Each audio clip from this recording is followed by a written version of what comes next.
Hey everybody, I'm Chef AJ, the author of Unprocessed, the creator of the Ultimate Weight Loss Program, and the host of Healthy Living with Chef AJ, which airs on Foodie TV.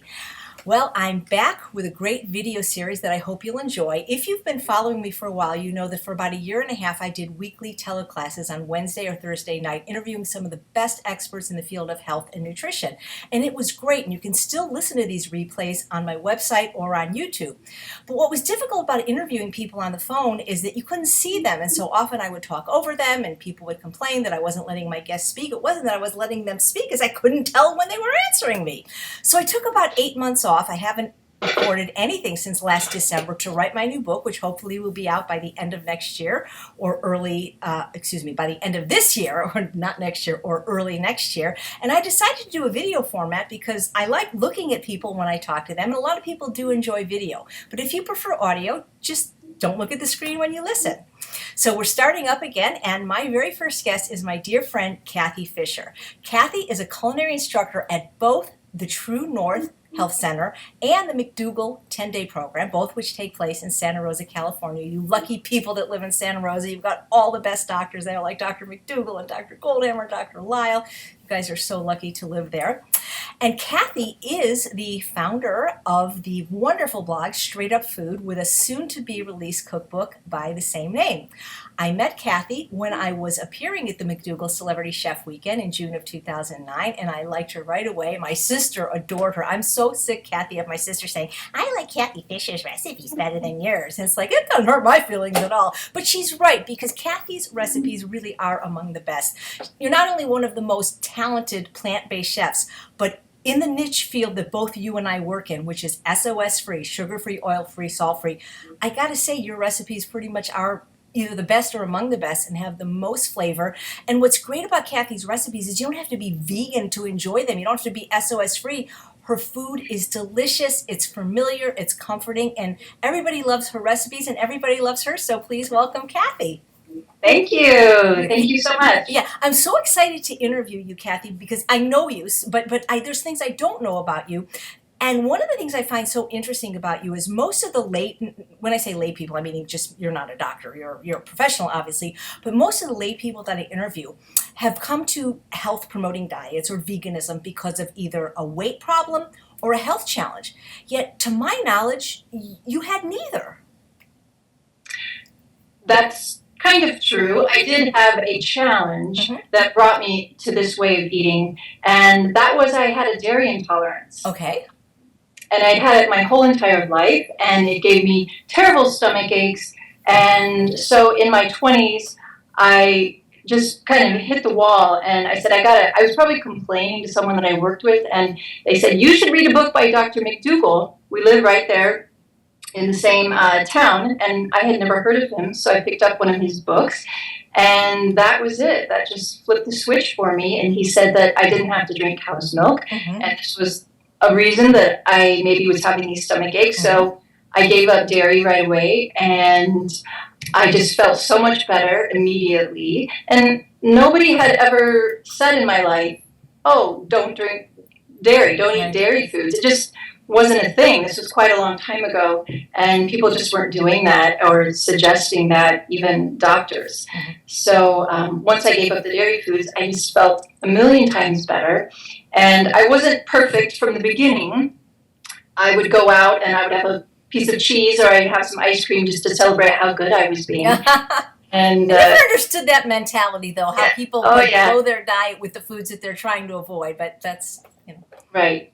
Special treats. Yeah. And then I'd get a raging stomach ache. So health is the treat. Health is the special treat, right? Health is the treat. And after doing that for, 10 times or 20 times, it finally stuck. So I don't do dairy at all. I don't do any animal foods at all. So that was the turning point for me. And, sometimes you have to be in real pain in order to get to that point where you're willing to consider changing your diet. And in a way, it's a blessing, because if I didn't have that, I probably wouldn't be where I am. Right. And I wasn't overweight. I think I lost about maybe 15 pounds over a period of time while I was transitioning. And my skin cleared up, and I just felt so much better. And I figured out that I love eating and I love feeling good. Those are my two biggies in life. So I'm absolutely in the right profession and I'm doing the right thing for my job. And I'm just so happy. And that just kind of led to me learning more and trying other ways of eating. And, you know, Dr. McDougall's oil-free. So I gave the oil up pretty early on. And yeah, it's been a gradual thing. It was about 17 years ago that I started. Wow. So, well, you know what I love about this story, Cathy, is that you picked up a book by Dr. McDougall and now you're working for him. And sort of the same thing happened to me in 2010. I picked up a book by Dr. Goldhammer called The Pleasure Trap, and I don't work there full time, but it's kind of cool that we can, you know, read a book, admire somebody, and then, like in this day and age, actually meet them. And I think it's the coolest thing. I know it's amazing how I did that for a few years, eating that way. And then I left my former job and I went to a job coach and I said, you know, trying to figure out what I wanted to do next. And he said, what kind of books do you read? Oh, that's a clue, huh? Yeah. And I said, oh, well, I've been reading these nutrition books and I just absolutely love them. And so that got me thinking about approaching Dr. McDougall. I mean, I had geography on my side. So I just emailed him one day and I asked him if he needed any help, and I was willing to do volunteer help or part-time paid. And his daughter Heather was just about to have a baby, so they did actually need some help. Neat. And it just worked out, and I've been there ever since, just part-time. I did some administrative stuff, and now I pretty much just teach cooking classes. And I love it. That's one thing I love about Dr. McDougall. I love a lot of things about Dr. McDougall, but one thing about him is you email him and he really does write you back and right away. So that's a wonderful trait in a human being. What was your former job before you became a culinary instructor? I worked as a managing editor for a couple different magazines, trade magazines. One was a business magazine, and then I went on to work for a wine trade magazine. I live in Sonoma County, California, and this is one of the wine capitals of the world. And my background is in writing and editing, and I had learned how to do some management stuff, so I spent about 5 years doing all of that. And I love writing and I love editing, but it was very stressful for me. And at that time, I had been eating plant-based already, but I started to get sick. I started to get acid reflux really bad. And that really stumped me because I thought, well, I'm already eating so well. So I tried tightening my diet up a little bit more. I tried yoga classes. I tried breathing classes. I went to Kaiser. They had stress reduction classes. I took one of those, which I loved. And I tried that for a whole year to make it work because this was a dream job of mine. And it just didn't work. And I finally realized that I had to remove myself entirely from that environment of stress. And I'd been a school teacher before that for young kids, and also very stressful. So it kind of locked in after the magazine work, like, okay, maybe I shouldn't be working in these overly stressful situations. So I resigned from my job there. And I worked as a freelance writer while I was figuring out what I needed to do next. Wow. And it's been about 10 years now that I left the magazine job. But the writing and editing experience must have been helpful in both starting your blog and ultimately writing your book. And don't you also edit the National Health Association? NHA, I always forget what it stands for. National Health Association. They put out a quarterly member magazine called Health Science Magazine. And I've been working there for a couple of years. I have a lot of jobs. You have your fingers in a lot of pies, don't you? I do, and I like it that way. Whenever I've been in 9-to-5 jobs in my life, I've had a lot. It's just not my thing. So I work for Dr. McDougall, and I do some editing and writing for them as well. And then I work for the National Health Association's member magazine, contributing and editing. And then I work for True North, teaching cooking classes, and I'm also their website editor. And I do their newsletter.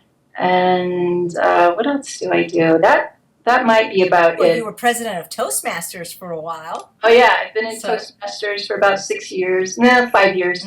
and I love that. And everybody's wondering lately, where are you? You're Because busy. I've been so busy doing other things and writing my book that they're a little sad that I haven't been around. But I said, I'll be back. I'll be back. And the reason that I started Toastmasters is because I had just recently started teaching my cooking classes at True North, which was where I first started teaching cooking classes.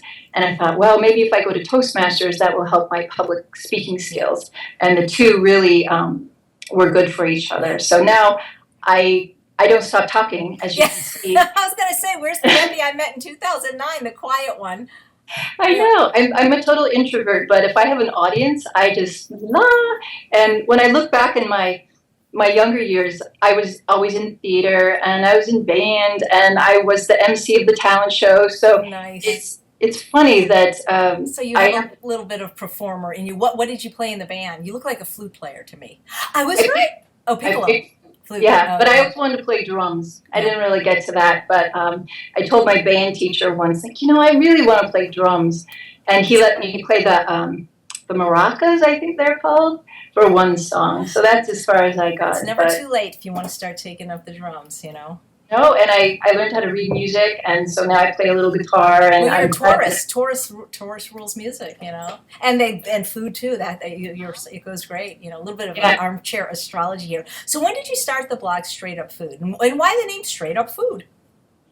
I started my blog in 2010 when I started teaching cooking classes at True North Health Center in Santa Rosa, because I would teach a class and I do a couple recipes, and then the students would ask, do you have more recipes? And I had them all in a book at that time, and I would show them the book, and I finally realized that I would have to get something online. So at that time, I didn't even know what blog meant. I had to look it up, and it's a little different than just a regular website. It's like an online journal of all my recipes. So I figured it out, and I had some help from a friend, and that's when I launched Straight Up Food, the blog. And then, the name came from when I took a 10-month basic nutrition course here locally, and our final project for the course was to come up with a fictitious business and to name it and do all that stuff and give a 45-minute presentation. So Straight Up Food was my my fake business name. Now it's your real business name. So later, when I was looking for a name for my blog, I tell you, I was very methodical. I put all the words that had to do with health and nutrition and healthy horizons and, all these types of things. And I'd look them up, and so many of those were taken already. So I thought, well, why don't I just use Straight Up Food? I thought it sounded a little silly and just kind of, I don't know, too whimsical or something. But I thought, why not? The domain name wasn't taken, and it means exactly what I'm about. Straight Up Food. Straight up means, to me, honest, clear, straightforward, not difficult. Right. Just, here you go, straight up. Good name. Yeah. Excellent. Before I forget, you were talking about at the beginning giving up dairy, and it made me immediately think of Miyoko Shinner, who also used to teach at the McDougall program, who is the queen of non-dairy, making all those delicious cheeses. She gave me this T-shirt, so I do want to thank her for it. And if you want to send me anything, I'll be happy to wear it on the show. I'm not trying to get stuff, but she really did just give me this, and it's a very cute shirt. So thank you, Miyoko, for that. So Cathy, what I have to ask you, I have a lot of things to ask you, but one of the things that's most interesting to me about you, as I said, I didn't realize you were having a problem digesting dairy that ultimately got you to be plant-based at the beginning. But when I look at you, you seem pretty normal. You've always been slender. You don't seem to be a food addict at all to me. I've eaten with you at the McDougall program where I spoke a couple times, and you ate a little bit of the pudding. I mean, I could never do that. You can eat a nut, you can eat a date, so I don't consider you like a food addict at all. And so if anybody could have a little bit of flour or sugar or salt, or I would think it would be you, or alcohol, yet you choose, without even seeming to have any diseases that I know about or any food addictions, to follow what some people might think is a more extreme form of the plant-based diet, which I follow, not because it's extreme, because I think it is the most health promoting, which is the SOS-free diet, sugar-free, oil-free, salt-free. Why? You don't have to. I don't have to. And so first of all, I'll say that I don't eat any animal products whatsoever. Right. What I eat the way I eat at home is extremely clean, SOS-free. I don't go out to eat that much. When I do go out to eat, I go to places where I know I can get food that pretty much lines up with the way that I eat. But I know I'm going to get salt. Right. And if I don't add it, even if I ask for my home-style potatoes to be cooked dry, sometimes they still have some oil on them. Sure. So I don't go out looking. You know, in the beginning, it was a little bit like, ooh, I'm going out to eat. I can get some sugar, oil, and salt. Finally, it's like a treat, special treat. But even when I go out to eat, I really try to avoid getting those things. And I'm not shy anymore about asking for what I want. I just ask very politely and kindly and try to remember that me asking is a point of education for the server, for the restaurant, to know that this way of eating is really important and that it's growing. And I know when people start eating this way, they feel a little funny maybe, but that gets easier over time. And so I just don't go out to eat that much. If I do, that's when I get those things. I started out working at the McDougall program before I came to True North, and I was there for a few years before I came to True North. And when I started teaching at True North, I thought, well, I better eat this way since I'm developing recipes that are SOS-free, because that would be weird. I want my palate to be synced up with the way I'm teaching and the recipes that I'm making. I need to say something. I'm so sorry to interrupt, but you hit the nail on the head. Why your recipes are so, I don't want to say so much better than everyone else's, but so good. Because you eat this way, your palate has adjusted so you know what it's supposed to taste like. I do, and I kind of sense that in the beginning, like, oh, I better do it this way or else, I don't know, I have a big conscience too. It's like I don't want to be teaching one thing and doing another. Right. And I get really excited in my classes and everybody loves it. Yeah. And my most common response at the end of classes are like, wow, that was really fun. People don't think they're going to come to an SOS-free plant-based cooking class and have fun. And they always have fun. And part of the reason is that I'm enjoying what I do. Yeah. And they can tell that I love this food. I just love it. And so I just eat this way because I love it. It makes me feel really good. Like I said, I feel a little blessed that I had the dairy intolerance, but in general, I'm a very kind of sensitive body. So, you know, even having sugar and salt, I notice a difference. When I eat salt, and a lot of salt, I get little, those sores on my tongue. Yeah. And when I have sugar, my gums get a little inflamed.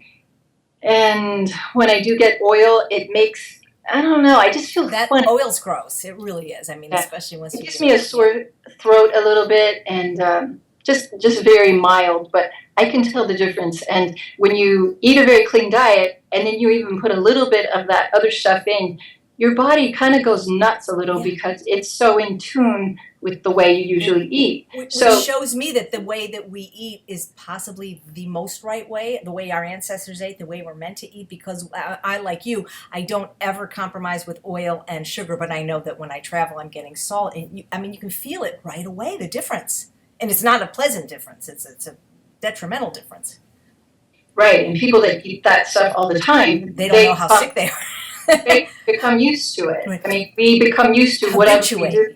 Yeah, you know what's interesting is if somebody that's ostensibly very healthy, never been overweight, never struggled with their weight or with food addiction, notices a discernible difference when eating an SOS-free plant-based diet as opposed to a more liberal one. Imagine how somebody who did have some health challenges or weight issues could feel. And that's the thing. I mean, I eat this way. Yes, I used to be fat. I'm thin now. That's part of it, at least what brought me into it. But what keeps me eating this way is, well, like you say, once you get used to food without sugar, oil, salt, you actually prefer it. And it's delicious thanks to recipes like yours. And I mean, I just prefer it. I eat this way because this is how food is supposed to taste. Like you say, straight up food, unadulterated, nothing, no hidden tricks or anything.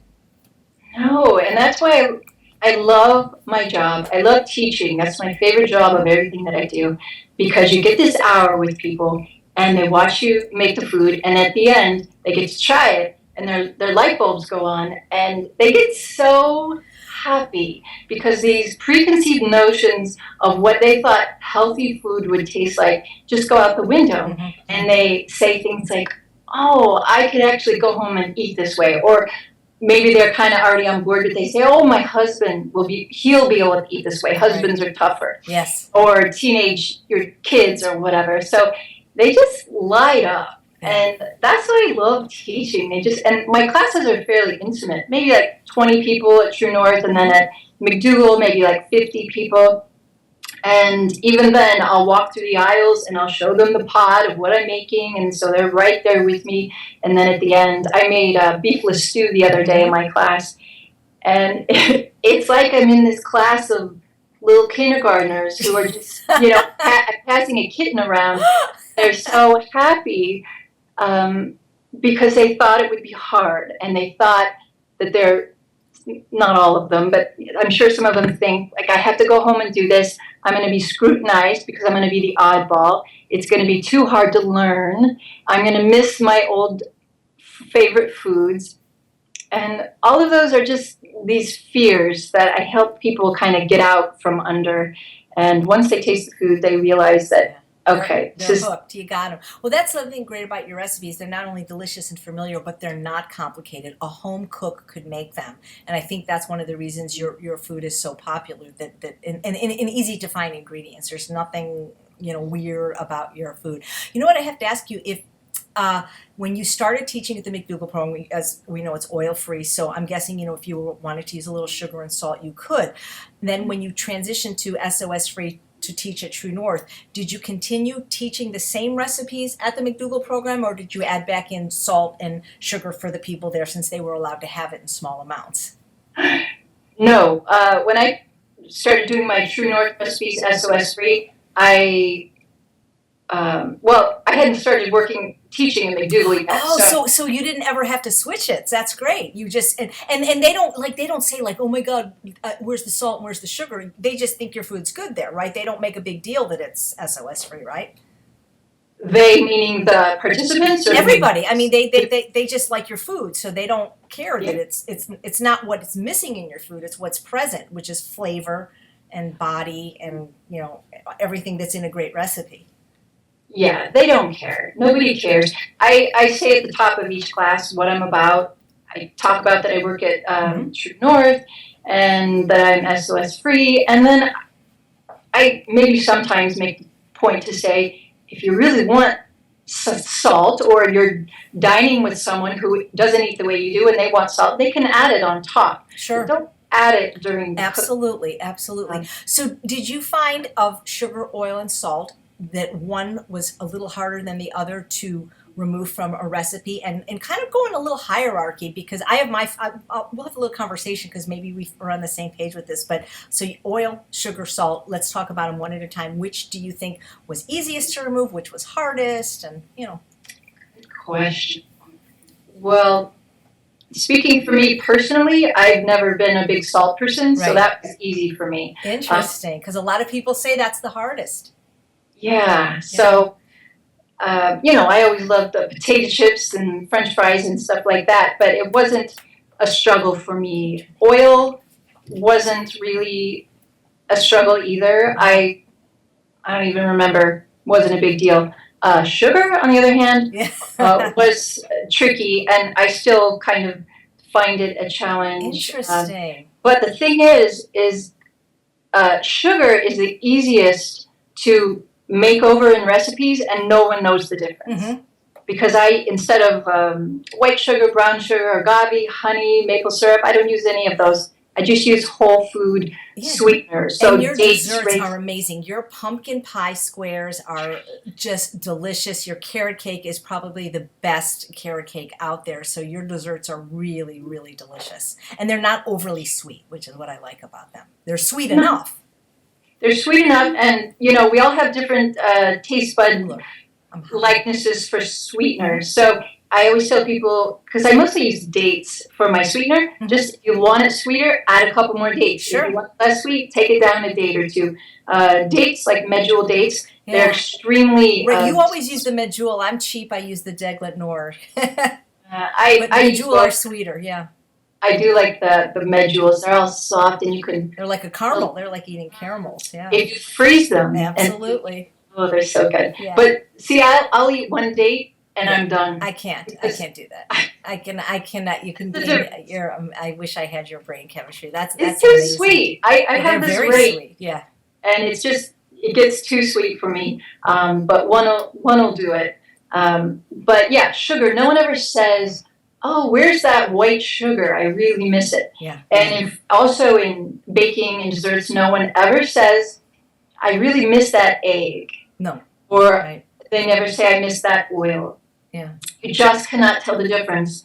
And there's so many ways. If there's one thing I've learned through teaching cooking classes is there's always a way. Yeah. There's always a way to make it still good. And that's what I've done. I figured out those ways, on my own and with the guidance of other cooking teachers, and I research like crazy. I'm always reading recipes online, and not just from vegan cookbooks or vegan websites, but everywhere. I'm always researching a recipe before I make it, and then I make it like 4 or 5 times before I post it on my blog, and even after that, sometimes I'll tweak it a little because you learn along the way. Like the recipes that I made 5 years ago, I think I can make them better now, but I try not to change them too much because people get mad. Oh my God! Even though I think they could be better, this like the favorite of people, so I try not to touch them too much. Wow. What was your first recipe on your blog? Do you remember?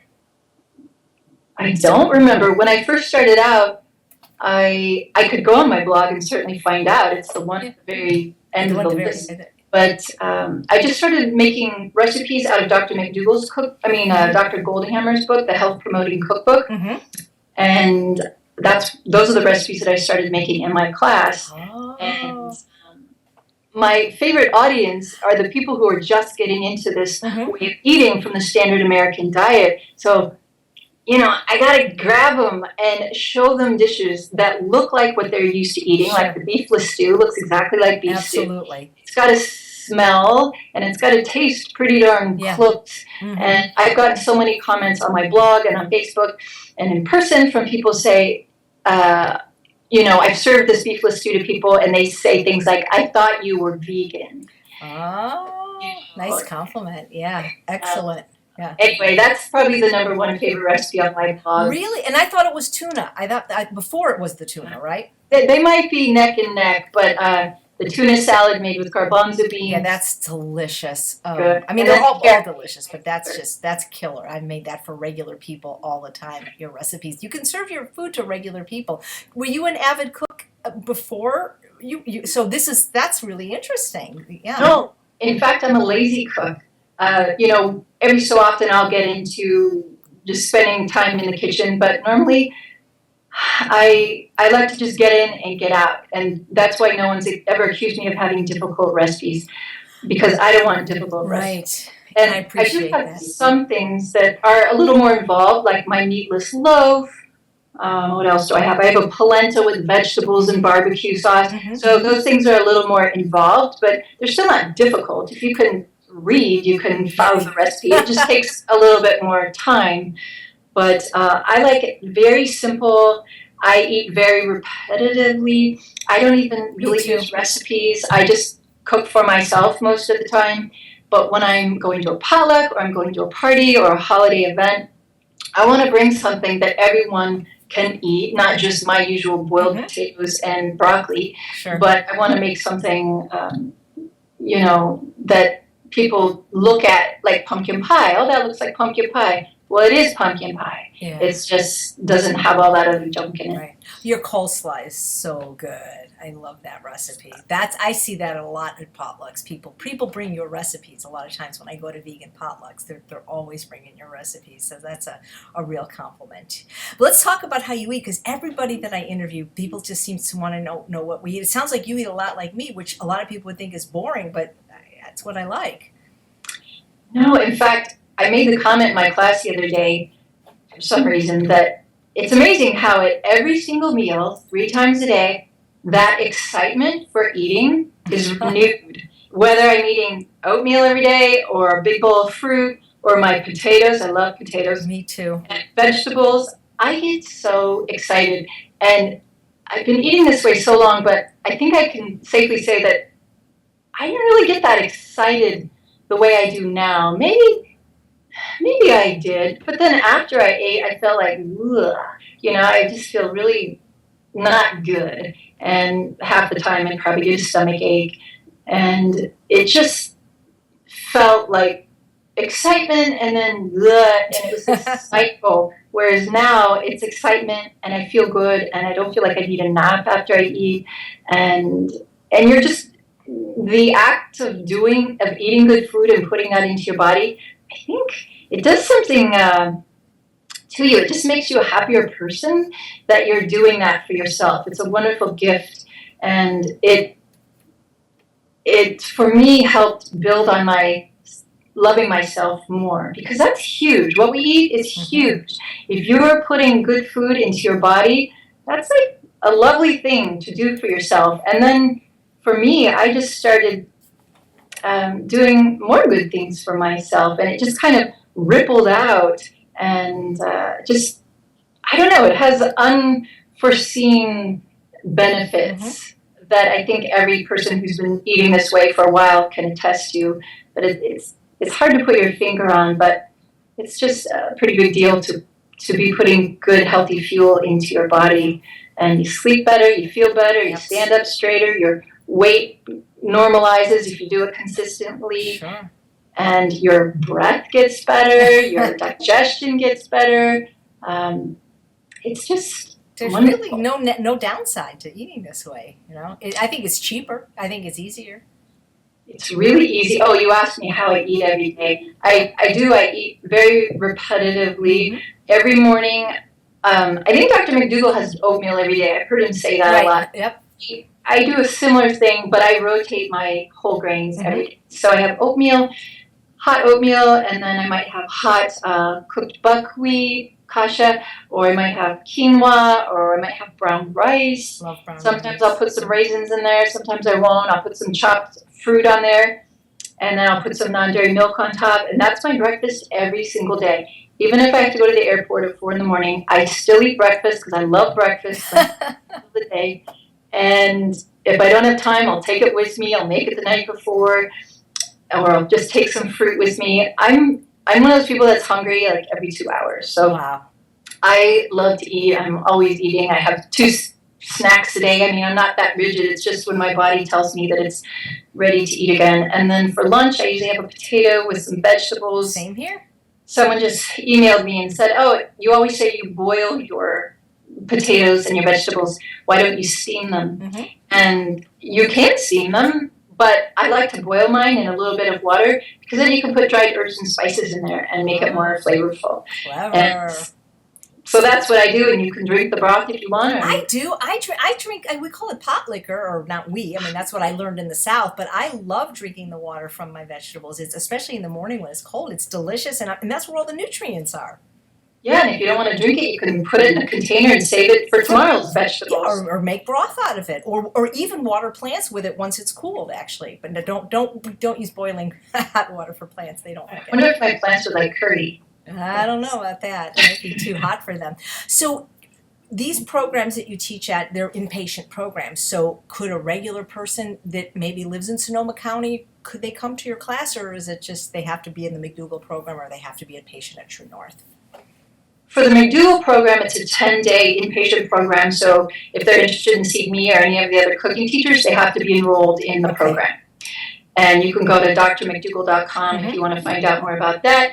The True North, I'm usually teaching to a room full of patients who are staying there, but they have a walk-in thing as well. So if you want to just come, we had a couple there the other day from San Francisco. Nice. They made a day of it. They drove out. We're about an hour away.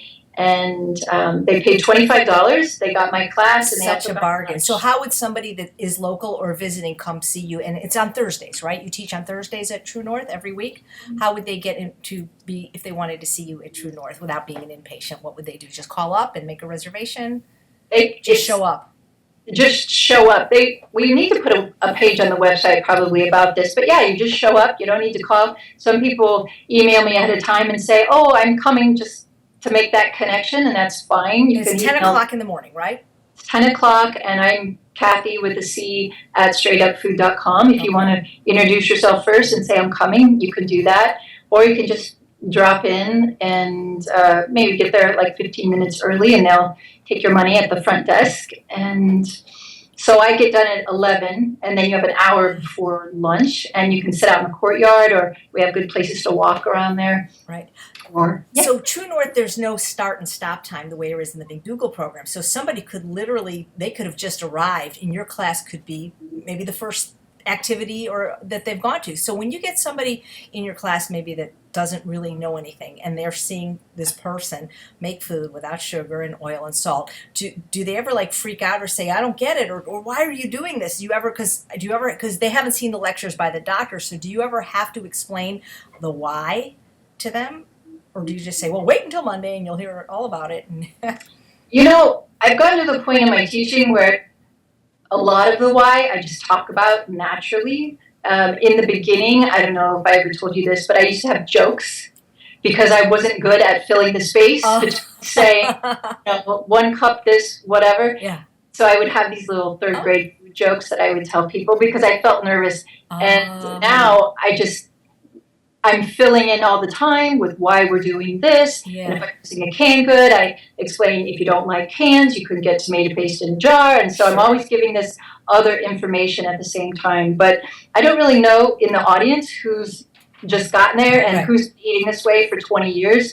So I just kind of teach kind of in the middle, but I make sure to give lots of basic information too. And I've been doing it so long, it just kind of rolls off my tongue. When I'm putting parchment paper down to make oatmeal cookies, I talk about the parchment paper and why we use it and if there's other alternatives. Why don't you use a nonstick silicone baking mat? I'm going to have to buy you one. I do not understand that about you. That is the one quirk of yours that I just will never understand. I've used both. Okay. I have a silicone cupcake pan that I used for a long time. And then I got some parchment paper liners. Yes. And I used my metal pan, and I much preferred it because the muffins turned out firmer and less moist. I see. Which was kind of nice because I think I was making carrot cake. It's very moist. Yeah. And I used both though. I think I had a silicone baking mat, which you can just put in the oven for French fries, cookies, stuff like that. And I lost it, or someone chopped on it by accident or something, and I just never bought another one. They're not cheap. Yeah, Costco though, not so bad. Not so bad at Costco. Yeah. I have to get a Costco card. Oh man, I'll tell you, I love Costco. Well, Dr. Goldhammer goes to Costco. Go with him. It's a great place. Really, they have organic everything. Seriously, fruits and vegetables, potatoes. It's terrific. Were there any recipes? I mean, all the recipes on your blog are delicious, but were there any like disasters that actually never made it to the blog that maybe you're still working on? Oh yeah, I have a folder for things that I've tried.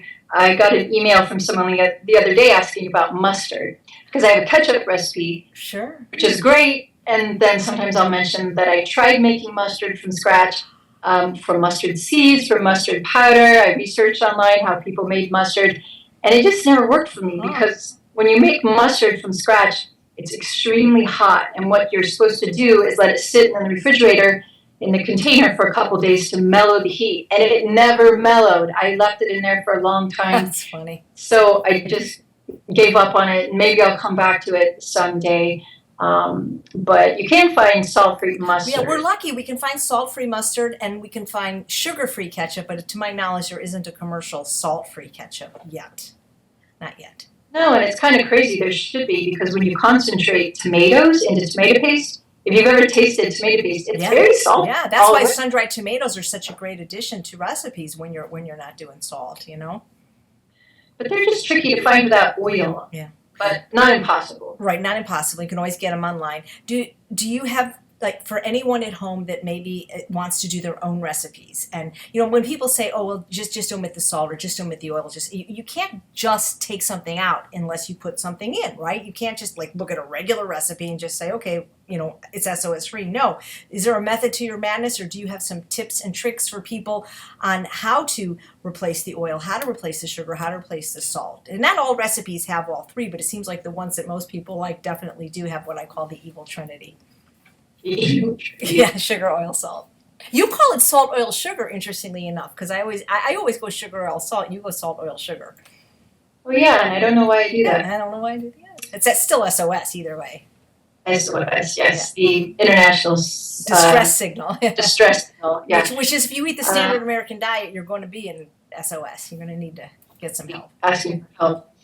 What was your question? So are there tips or tricks that you can tell a home cook or people that maybe, I don't know why they wouldn't have access to your blog, but let's say they have a recipe at home that they love, and that maybe isn't on your blog, and they want to make it healthier and take out the oil, the sugar, salt. Do you have steps, like when you mentioned that you don't just get your inspiration from vegan blogs and cookbooks, you look at everything. So how do you, I love to know inside your mind. I mean, I can answer this, but that's kind of boring because I know the answer. But for you, do you have is there a method to your madness when you're looking, let's say, for example, I'm trying to think of something that's not on your blog. Like if I said to you, chicken and dumplings, for example. I mean, I know that's not vegan, but like how do you approach a recipe?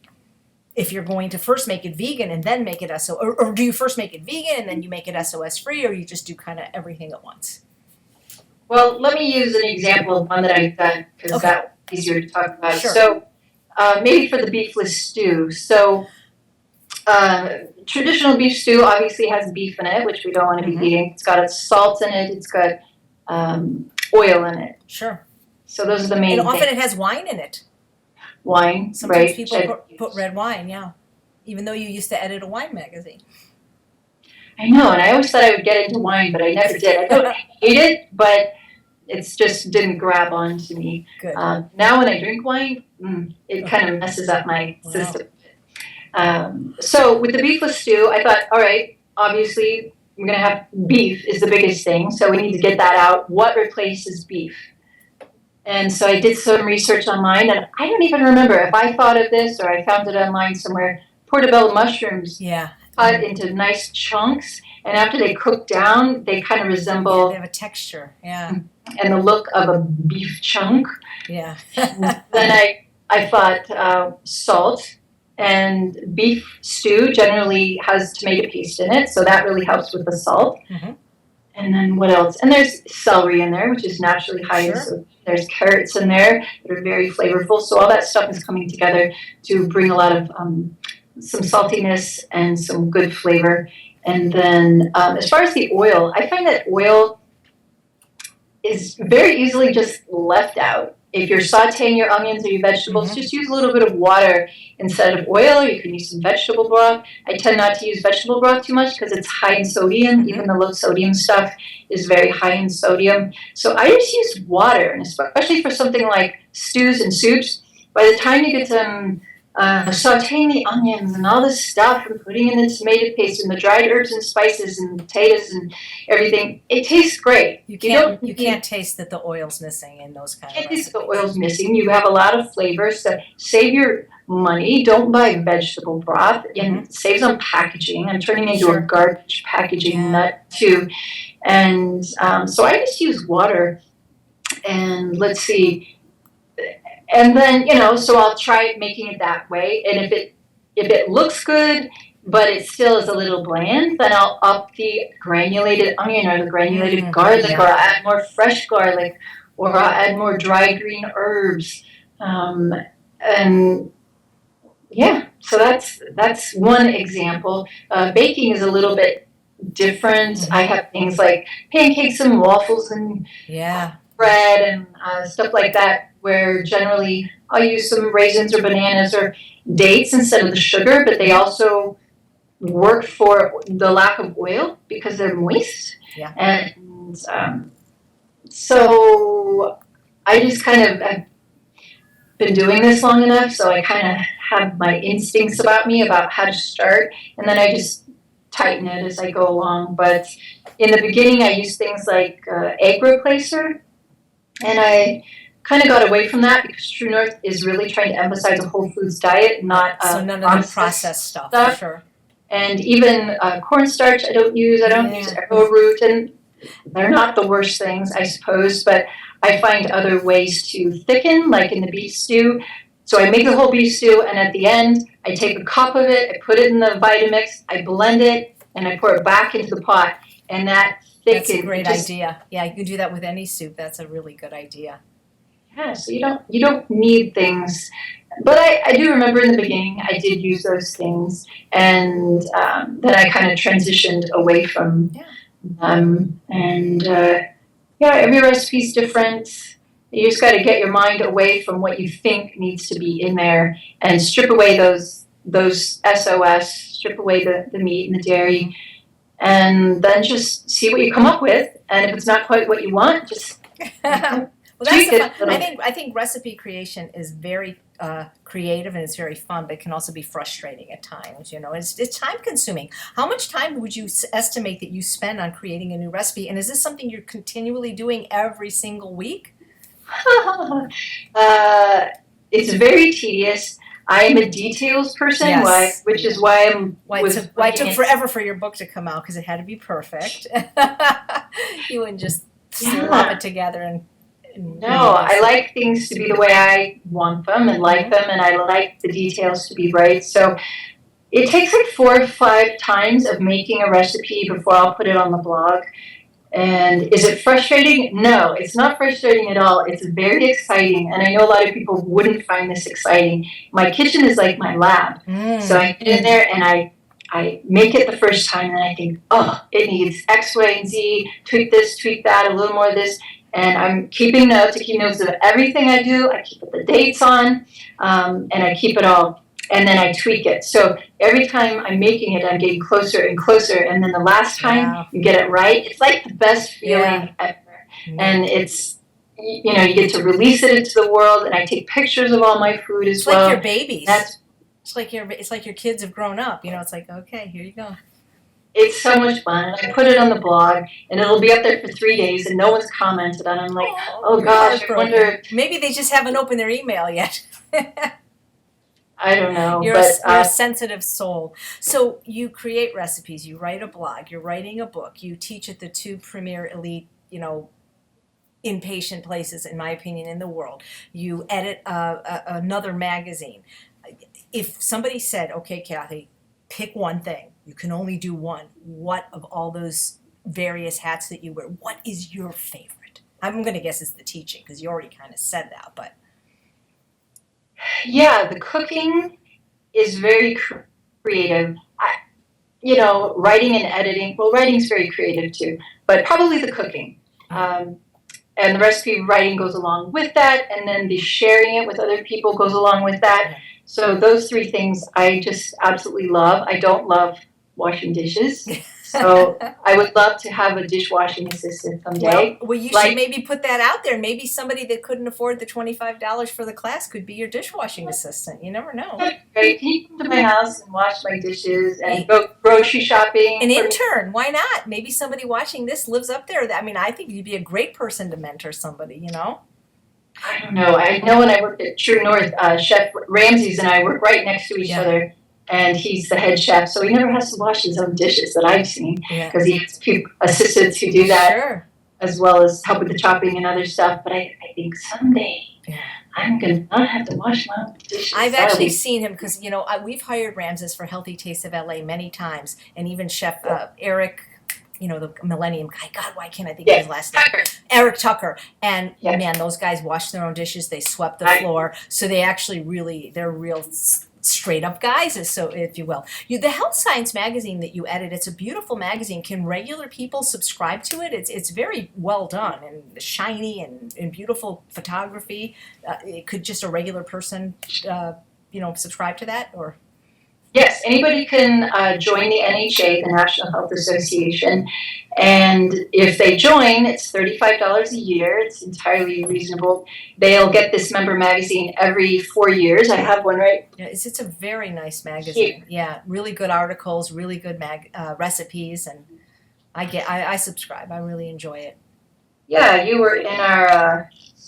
It's You were in my favorite issue. Yeah. Oh wow. Nice. But yeah, we have recipes every issue by people like you and me and Katie May and Chef Ramsay's, and we have Anne and Jane in this upcoming issue.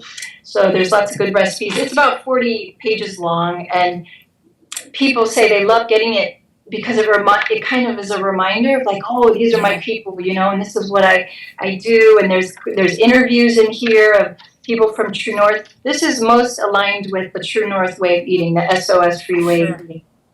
And we had an interview from T. Colin Campbell in the last issue. And yeah, this has been a great job for me. Dr. Goldhammer actually recommended me for this job because he's trying to support me while I'm teaching and, you know, juggling all these things. And he knew I had experience with magazines. So it's great because I can do it from home. Yeah. And my other two people that do the magazine with me, they live in Ohio. So we all just kind of work together. But yeah, anybody can go to healthscience.org and join. So it's wonderful. And then you get access to all the stuff online, to all the past issues. And it's a great magazine. So you had mentioned Katie May and Ramses, who also work at True North, and you and me, we all do SOS-free, and I think at least 3/4 of us actually eat SOS-free. Are there any other chefs or people like us out there, or is it just us four? Gosh. And how do we get more chefs excited about this? You know, one of the reasons it's so hard to get SOS-free meals in restaurants is because they don't teach us, you know, I went to culinary school and it's all about the sugar, the oil, and the salt. They don't teach us how to, you know, that you need to open up a culinary school, an SOS-free culinary school where you just teach chefs how to do this, because it can be done. And the oil especially, I've worked with local restaurants, we've taken out the oil, nobody's even noticed, they've saved money, they're very thankful. But for most people, you can't just take the salt out of the recipe and then expect people to like it as well, unless you learn how to, you know, make it flavorful without the salt. And it seems to be hard for people. But the great thing about salt is it's on the table. People can always add it, you know? Yeah. So you can always add it. It's, you know, there's that transition period that if you give yourself that gift and have patience and faith, once you kind of get over that little transition period, your taste buds will have recalibrated and you won't crave salt, oil, and sugar the way you used to. I mean, I still like sugar, but I'm not like, I call it my frenzy foods. Everyone's got different frenzy foods.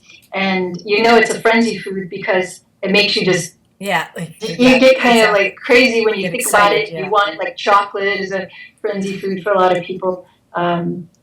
So if you can give yourself that time and get over the hump a little, you know, do this for 2 or 3 weeks, then you'll be amazed how the food will start tasting differently because your taste buds are connected to your brain and your brain has to kind of adjust. And so, yeah, I never use salt, oil, sugar on my food, and I am so excited. There's other ways to get happy about what you're eating. Exactly. I mean, eating a date, for example, with an almond or pecan in the middle is like heavenly. Yeah, exactly. And you know, if people want this process of neuroadaptation to happen sooner, they can go to True North and fast. And once after you fast, zucchini tastes like amazing. You know, I mean, I've seen people have orgasms eating the steamed zucchini after their fast. You see probably a lot of people with pretty severe health challenges at True North and maybe sometimes at McDougall. Have you seen some miracles happen from changing their diet? I've certainly heard about them. I only teach there once a week, so I see people once a week, but some people are there for weeks and weeks and months. A good friend of mine has lived there for over a year while she was trying to, because she couldn't work from her computer, so she actually moved there and did 2 fasts, 2 long fasts, separated quite a bit in the middle. Have you ever fasted? I bet no, right? Me neither. I'm too chicken. I'm like, I don't think I would be good. I don't really need to, and I'm thin, so I wouldn't want to lose, you know, too much weight. You would gain it once you start eating again. Right. But you can do, I mean, I'd probably do good with like a 3-day fast. Yeah. Some people do intermittent fasting. Dr. Goldhammer's wife, Jennifer, Mhm. who's also a doctor, wrote a wonderful article about Yeah. intermittent fasting that's in one of the health science And it's issues. on the True North website, which is healthpromoting.com. So if they want, and some other great articles if you want to see that as well. Yeah. Yeah. And so you can fast once a week. Some people, there's different ways you can do it. But no, I've never fasted. But I'd like to, because one of the perks of fasting is you just do nothing. And you just. There's got to be an easier way in life to do nothing than have to go subject yourself to a fast. I haven't done nothing in a while. But it's kind of nice because you just get to go to the center and you just chill out, and people serve you, and your doctors check on you twice a day, and people bring you juice, and you're surrounded by all these other lovely people who are trying to improve their health, and some are brand new, and some have been coming for years. And my mom comes every year.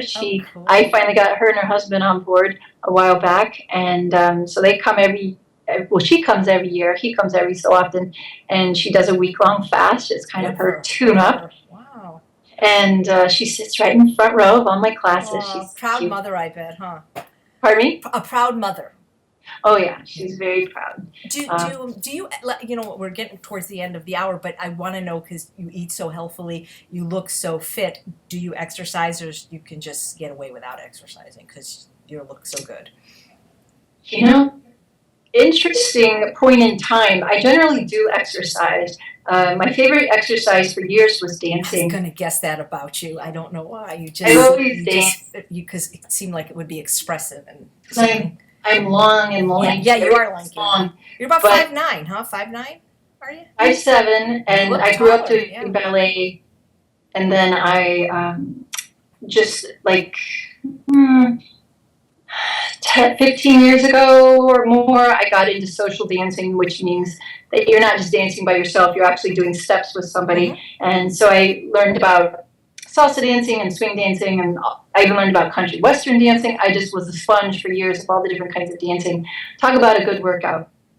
And then I kind of stopped doing that. And then I hike and I walk and I have my weights and I do Zumba to YouTube. I have my favorite YouTube workouts that I do. But since I've been working on this book, that's what I wanted to ask you. Tell us about your book. And I hear you're doing a Kickstarter, which I think is fabulous, because if people donate to your Kickstarter, they can not only get a book at a lower rate than what the book is going to sell for, but they could get free shipping. Perfect segue. So tell us about this book. It sounds exciting. I bought 8 of them. I mean, pre-bought, or whatever you want to call it, because I'm just going to give them out as holiday presents. Yeah, I'll tell you all about it. But I was just going to say that I haven't been exercising since I've been working on it for weeks. Just because I'm so consumed, and I still don't gain weight. So it's not like, okay, interview over. I don't need to hear that. Sorry, I'm just teasing. That's just me. Yeah, I'm just teasing. And it's really bad. I got to get back into it. But normally I do some regular exercise, but I could be better. Okay. But as far as the cookbook goes, and what's it called? I bet it's called the name of your. It's called Straight Up Food. I couldn't imagine another name for it. The cover's beautiful, by the way. I wish you had a mock-up, but they'll have to go either to the Kickstarter page or your website to see it. Did you photograph that? That is a beautiful cover. No, I'm working with some designers in Texas, and the main woman that I'm working with, I kind of told her what I envisioned. I knew specifically I didn't want a dish on the front, a dish of food. Right. For some reason, I just knew I didn't want that. I wanted it to be like a beautiful art cover, and I wanted to emphasize whole foods. So it's like a dark cutting board looking background with a bunch of beautiful carrots and whole foods on it. And so she sent me like 9 different mock-ups. I said, that's the picture I want, and then we tweaked the other stuff. And so yeah, it's called Straight Up Food, and if I have more books someday, I'll probably call them Straight Up Kids or Straight Up Celebrations or whatever. Nice. Like a whole series, you know? Yeah, if I can make it through this process and think about doing another book, it'll probably be like having a baby. You forget how hard it is. Yeah, exactly. That's right.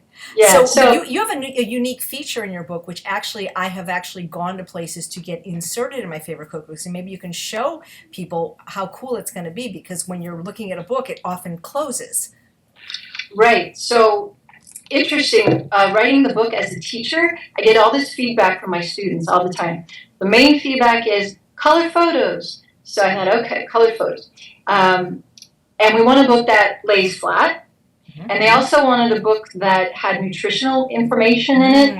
And there's different camps thinking about that. You know, some plant-based leaders think that if you eat this way, you don't need to count calories or check all your nutritional breakdowns. But I learned later that people just find it interesting, you know. So I put that in the book as well. So I don't have a copy of the book yet because it's still finishing up, being designed. But interestingly, they sent me a dummy book. Okay. This is a dummy book, and it's just completely white. This is going to be the size of it. Okay. And it's hardback. Nice. And it's got what's called the concealed binding, and that's what it's going to look like on the outside. So it's not like your church cookbook where you can see it from the outside. It's really classy. Okay. And it's got these pages that are sturdier than regular pages, and they're slippery, so you can wipe them off. Oh, nice. That'd be a beautiful feature. So that was my mom's idea. She's like, why don't you make it so it can lay flat? I said, Mom, that's expensive. And so are color pictures, by the way, which is why you guys need to donate now to Cathy's Kickstarter so she makes her goals so we can get this kind of delicious, healthy, SOS-free food out to the world.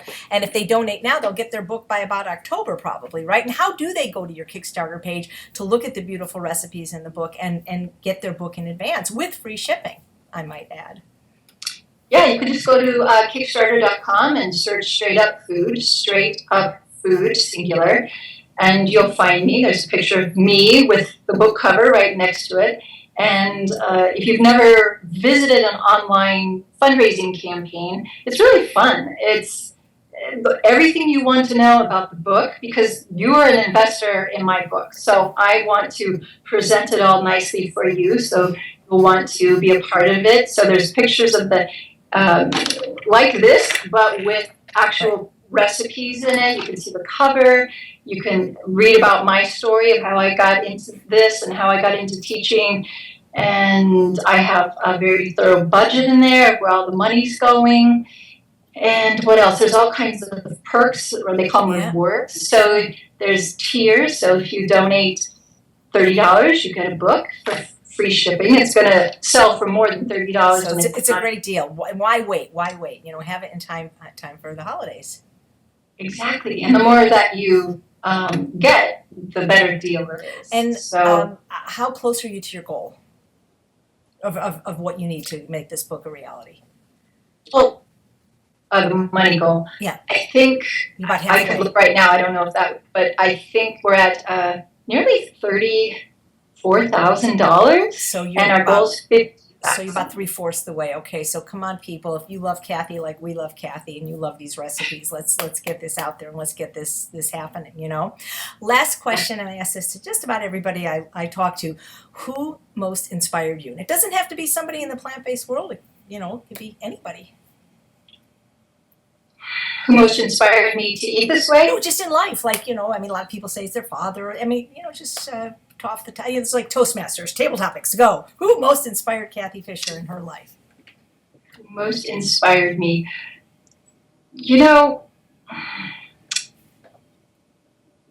I didn't know what I wanted to do for a long time, so I didn't really have one person who was like, that's the person who I want to follow because they're doing what I want to do. When I started working at Dr. McDougall's program, that's when I first saw vegan cooking teachers before I was one there. And so I saw people like Colleen Patrick Goudreau doing a cooking class in Yoko and Jill Nussenow.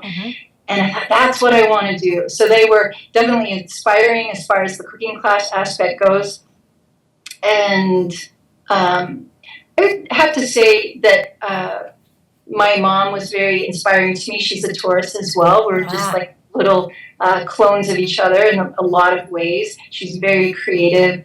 And she just has always supported me, even when, you know, I'm going these different ways and I don't know where I'm going to end up. And I'm not a traditional daughter or worker, job haver. And she just was always there, kind of inspiring me indirectly, but more just supporting me and having faith that this crazy creative path that I've always been on was important to me, and that's the way I needed to live my life. And she's just never been a mom who says, Get what a are you job. doing that for? Yeah. She goes with it. Well, she And sounds awesome, and I can't wait to meet her. Maybe I will be able to meet her next year at one of the events if you end up participating. Before you go, I have a friend of yours that wants to say hello. All right. Okay, this is a good friend of yours who comes to True North once a year, attends your cooking classes. This is Bailey, and I want everybody to see Bailey because you can't see her when we were doing audio only. And I want to ask everybody to please don't breed and buy while homeless animals die. Adopt before you shop. Bailey was rescued from a shelter about a year ago at the age of 4, and you can get some really great pets there. So that's my big thing in life is even if people eat meat, there's no reason to not adopt a dog like this. I have a kitty who's locked out right now because I saw him coming into meow, but I got him from the shelter too. Good for you, Cathy. You have a wonderful shelter in Santa Rosa. Very it's just a wonderful, and I believe Dr. Clapper's wife Elise volunteers there. It's a great place. So Santa Rosa, you're so lucky to live there and work for Dr. McDougall and Dr. Goldhammer. Anyway, so it's just been even though I know you, it's just time went like this. It's been a pleasure talking to you. Nobody doesn't like you. It's like you're like Sarah Lee. Nobody doesn't like Cathy Fisher, and especially my sister. She adores you, and thank you so much for your time. You're as lovely as your recipes are delicious, and everyone, come on, let's make Cathy's fundraising goal happen so that this book can get out to the masses. And thank you so much, and I'll see you in August. I'm coming to True North. I'll be there August, or maybe I won't see you because I'll be there August 28th, 29th, 30th. Maybe you'll come say hi. I can't believe we're in August. So That's right. In a few weeks I'll be up there. So. And it just occurred to me that if people want to go to my website, straightupfood.com, right on the homepage is the stuff about the book too. Perfect. So you can check out my recipes, and then there's a little thing about the book. That might be easier than going to Kickstarter and searching. So just go to straightupfood.com. Great idea. So Cathy, thank you so much. And thanks all of you guys for watching the first video episode of Healthy Living with my guest Cathy Fisher from Straight Up Food and Bailey. We thank you so much for watching. I'm Chef AJ, and I make healthy taste delicious. Thanks, everybody.